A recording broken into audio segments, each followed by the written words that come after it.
drawing and image editing.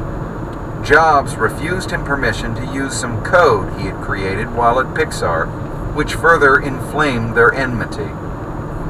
Alvey eventually got what he needed, said Catmull, but he was very stressed for a year and developed a lung infection. In the end, it worked out well enough. Microsoft eventually bought Smith's company, giving him the distinction of being a founder of one company that was sold to Jobs and another that was sold to Gates. Ornery in the best of times, Jobs became particularly so when it became clear that all three Pixar endeavors, hardware, software, and animated content, were losing money. I'd get these plans, and in the end I kept having to put in more money, he recalled. He would rail, but then write the check. Having been ousted at Apple and flailing at Next, he couldn't afford a third strike. To stem the losses, he ordered a round of deep layoffs, which he executed with his typical empathy deficiency.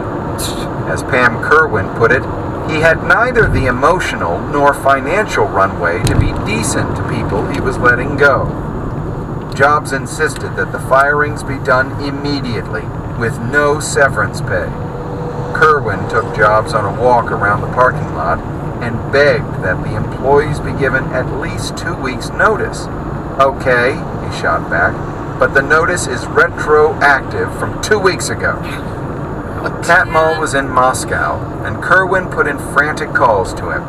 When he returned, he was able to institute a meager severance plan and calm things down just a bit. At one point, the Pixar animation team was trying to convince Intel to let them make some of its commercials, and Jobs became impatient. During a meeting, in the midst of berating an Intel marketing director, he picked up the phone and called CEO Andy Grove directly.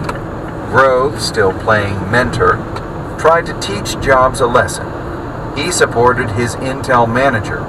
I stuck by my employee, he recalled. Steve doesn't like to be treated like a supplier. Grove also played mentor when Jobs proposed that Pixar give Intel suggestions on how to improve the capacity of its processors to render 3D graphics. When the engineers at Intel accepted the offer, Jobs sent an email back saying Pixar would need to be paid for its advice.